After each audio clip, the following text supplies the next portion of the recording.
Hi, everybody. Happy New Year. This is episode 9 of the CrossFit Ethos podcast. Joining me today are a few of our members, and we are focusing on expat living today. So, hi, I'm Tasha, and over to our guests. They're going to do a quick round of introduction. Ladies first. Okay. Yeah. I'm Ash, and my home is in Canada, but I've lived in the Philippines for 18 years, so actually I consider this to be home now. I'm Millen. I'm from Washington, D.C., and I've lived in the Philippines for 1 year and 6 days. Nice. Very accurate. Wow. I'm Malik. Home for me is Libya. Been in the Philippines for 15 years, honestly. Wow. 15 years, Okay. yeah. Those are surprising facts, actually. I never knew. Yeah. Yeah. Moving to the Philippines, right? What surprised you most of all? Maybe we can start with you, Milan, since you're fresh here. You've maybe started with the wrong person on this one. So I have an unfair advantage. Okay. I'm going to tell you guys something, but you need to hold on to your seats, okay? Okay. Because it's going to be a shock. Okay. I'm half Holding Filipino. on. What? Okay. Really never I knew did this. not know this. I'm half Filipino. No one ever guesses because of this. My mom is from here, and I have a lot of relatives here. So when I took a job in the Philippines, I knew exactly what I was getting into, and I was really excited to come here. Cool. Nice. All right. Okay, cool. Cool. Okay. That's crazy. Let's go. I know. I never knew, honestly.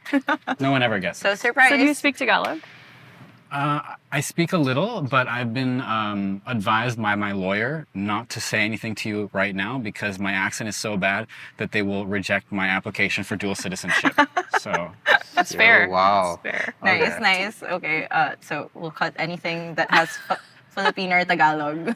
Yeah. Okay. How about you, Malik? Like what surprised me the most? Yeah, I think maybe it's just the weather. I think that was a big one for me. Yeah, it's because I'm used to 4 seasons, and then coming here, getting used to basically 2 seasons. I think it's rainy and yeah. hot, and sometimes it's cool. Yeah. Which is now, which I love, honestly. Right.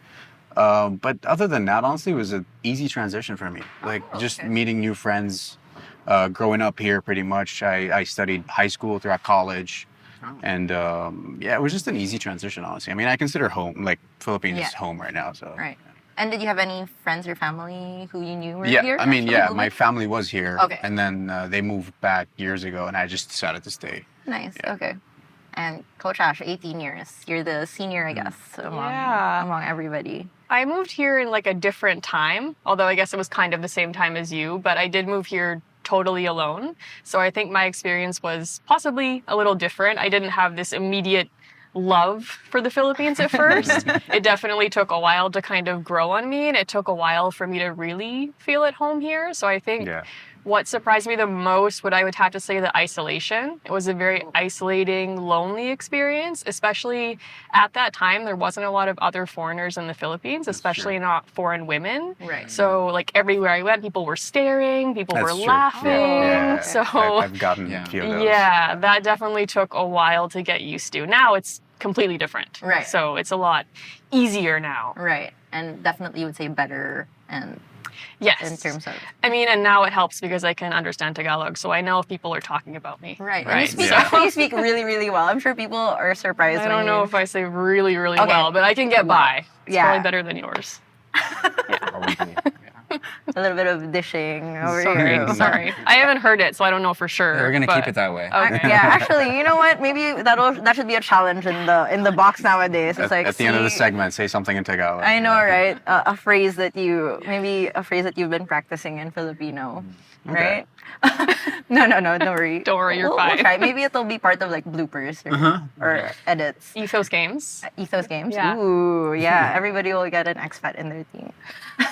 So coming here and transitioning, right? What, especially for you, Coach Ash, I mean, how did you have to deal with that, and what did you do to make it feel more like home? I'm sure it's different Yeah. back then. Like you said, isolating. I mean, I've kind of felt, having to move to a different country, but I had friends and family. So how did you maybe build around that or work around that? I think for the first couple of years that I lived here, I was really unhappy, but I stayed because I loved my job. And I just took every opportunity that I could to be out of the Philippines, Okay. which wasn't really the best way of dealing with it. Right. And then at a certain point, I just decided like I'm responsible for my own happiness. So I need to do things that help me immerse here and like really feel like this is home. So I started taking Tagalog classes, tried to like join clubs or other activities, Cool, okay. got just better at ignoring people staring at me. I developed more of like a resting bitch face. So it's like, you know, I have like a don't mess with me kind of Okay, face. okay. So it never started off that way. The RBF. I think that it grew from being here. Oh no. That But it's shouldn't- okay. It's a good thing, Okay. right? It's a good thing that we have that. It's very useful. Yeah. And like, you know, it's now at the point where I feel like I don't get a different price than locals. Like I feel like somehow it just kind of comes across as like I've been here. I Right. know the situation. Yeah. So yeah, I think just deciding to be responsible for your own happiness and trying your best to get immersed in local culture, even Right. when it's not easy. And how about you guys? Like Mela. Oh, I Mela. mean, I guess for me it was just really, yeah, like pretty much same with Coach Ash. Just going out there and just meeting new people, getting out of my group of friends, because I had like a specific group of friends that I used to hang out with, which is the people from the embassy or like people from ADB or whatever. So I was just like, I need to get out of this, just to, you know, feel more. I guess more uncomfortable, you know, like I feel like, you know, it's just a perfect setting for me to kind of just be in the crowd and just, you know, meet new friends and all. Yeah. That's cool. Yeah. How about you, Milan? I mean, you had family here, I have but family here, but of course, moving anywhere, it's always, you know, Change. it's always change. And Yeah. I think to make the question is making somewhere home, it really does take some effort from your side. And it really came down to three things, I think, for me. One is just having a routine outside of work. And for me, you know, the gym here, CrossFit Ethos, is a huge part of that. It's like part of my day, something totally separate from work where you feel like you can talk to people and also like make progress in tangible ways that has nothing to do with your actual your job. yeah. You know, so that's great. just work. The second thing is like, you know, Manila, it's a special city, and it helps to get like a physical sense of the lay of the land. Right. And for that one, shout out to Rockwell Run Club. I'm a member of that. And actually running around is a really good way to like get to know the different neighborhoods. And, you know, you can, there are lots of bubbles around Manila, especially for expats. I think a lot of us live in places where you might not leave like that area, but running really helps. And then the third thing is just, I think, immerse. I mean, you guys both referred to this. Like finding a way to immerse yourself in the culture, not just language, but like, you know, the sense of humor and stuff and the food. Like it's really important to engage with that. And once again, I think, you know, CrossFit Ethos, the community here is very welcoming and very good at like introducing you to that.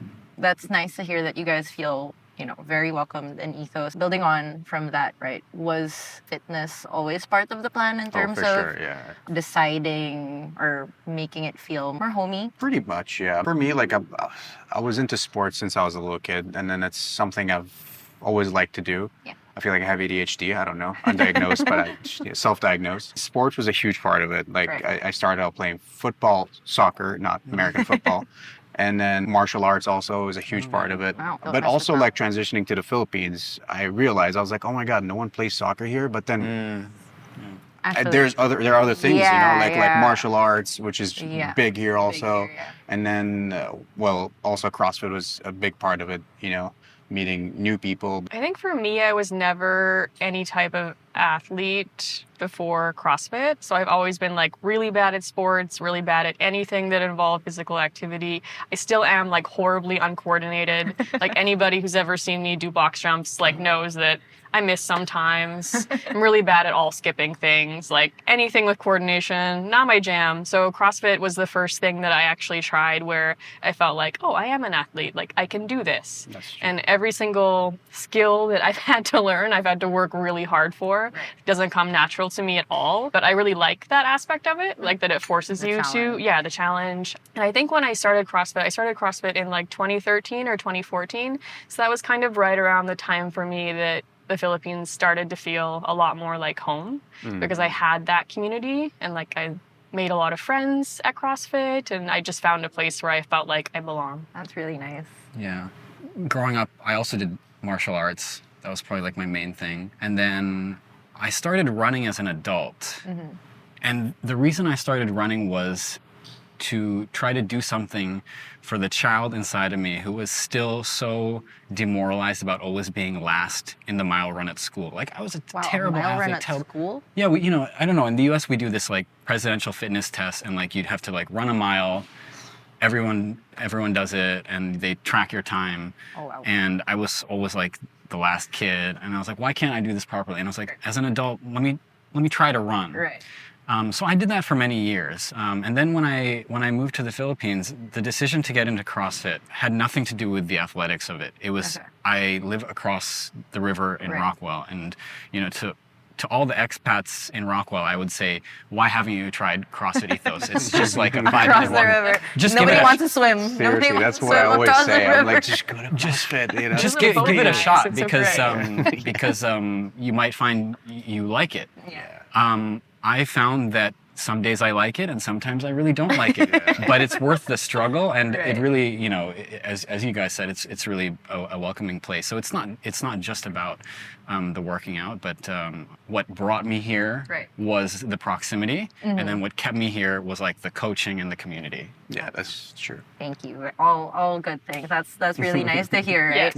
Is there anything that you guys miss about home at the moment, and like Yeah. that you can think of that? For you can sure. only For me, find the there? first thing I could think of was food. Oh, really? Yeah, Okay. food for sure. I mean, Libya's like I never really like lived in Libya for long enough, but my mom like is hardcore Libyan. She's very So they're traditional. is very traditional, and then she makes like really awesome food, and then What's Libyan food like? Yeah, Sorry to interrupt. actually. but, it's yeah. very how to explain this. It's very like nomadic type of food. Like it's very they use a lot of barley, a lot of wheat, a lot of and it's also a mix of Italian also into it because we were colonized by Italy for like the longest time. right, So okay. we have like pasta, whatever, but it's like Libyan style pasta. Okay. So yeah, it's really interesting. I mean, It's not a famous cuisine. I mean, but you'll never know. Maybe through the podcast, like I mean, people are I don't gonna. know. Yeah. Hey, there's a Search you restaurant. it can, up. you Yeah. can search it up. You Like, can search it up. There right? are a lot of interesting stuff. Yeah. Yeah. I miss like that type of food, and you can never find it anywhere here. I mean, the closest thing is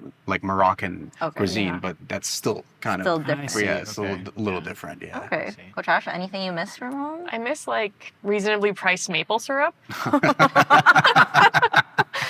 It's really expensive Canadian here. thing to say. They're legit It's like, legit we're in maple Canada. syrup, not Aunt Jemima's. Yeah. And like I always think I miss cold weather, but whenever I go home and I actually experience it, I realize that I don't miss it. Okay. So I'm acclimatized to this now. Yeah. Tropical. Yes. Tropical country. Yeah. As you alluded to earlier, Manila has changed a lot in the last 2 decades. So you can, as an expat, you can like get a lot of the things that you're used to, in terms of like commercial goods. Right. But for me, my wife and I have moved 5 times in the last 5 years. So we've lived in 5 countries since 2020. Wow. And what I miss is just like having this, like all our stuff in one place, like the stuff with sentimental value, I guess. Right. Yeah, like our photos and our books, like having that in one place Right. is what I miss the most. Yeah. Oh, yeah. So how do you feel CrossFit or like having a CrossFit community, but aside from the friends and the family, how important is it to you guys belonging to a community like Ethos? You guys can start first. I think basically no matter what else has happened during your day, like if it's been a really stressful day at work or, as expats, at least for me, I often like miss a lot of things that happen back at home, which is really sad because none of my family and friends from Canada are here. And that's kind of a stressful thing, especially when there's like family emergencies or things going on that you'd rather be there for. So I think just no matter what else happens during your day or how stressful or what emotions you're dealing with, you just have a place to go at the end of the day and kind of like get a good sweat in, talk to your box mates and just apply yourself, do your best to something and kind of leave everything else out. Yeah. Yeah. That's true. I don't have much to add to that. Yeah, I think that really encapsulated it well. But it basically comes down to something you can do for yourself every day for your physical health, obviously, Yeah. and also your mental health, right? Yeah. That's true. Yeah. And do you guys want to say anything else to your fellow expat friends and welcome them or Yeah, I mean, I encourage already- them to try? I already said it. aside Ethos. from, you know what I mean? There's a free Yeah. commercial for Ethos. Thank Let's you. go. I know, right? I already said it. Like, you should just give it a shot because, again, it was very hard for me to hesitate living, a few hundred meters away. But I can understand the barriers to entry when Right. it comes to CrossFit. You have this image in your head that's very intimidating, and that people are going Yes. to, Yeah, especially in the US. look down on people you are as a like, starter Mhm, because yeah. everyone's like, super athletic. And oh yeah, there are super athletic people here, of course. But there's also a lot of diversity. Mhm. There are people who are, I mean, everyone's serious about technique, but there are people who are so serious that they're like competing. Yeah. People who are somewhere in the middle, and then there are people like me who are just trying to get by and keep up with what's going on in class. There's so much diversity, so I think that people shouldn't feel intimidated about just giving it a shot, Yeah. because you might surprise yourself, and it could be something that you hadn't thought about before. Yeah, definitely. Well, thank you guys. Thank you for taking time out of your day Of to course, come yeah. and join the podcast. We really appreciate it. Like they said, everybody here is welcome. You are watching this on YouTube. Please subscribe to our channel. Thank you, everybody. Thank you, All right. Tash.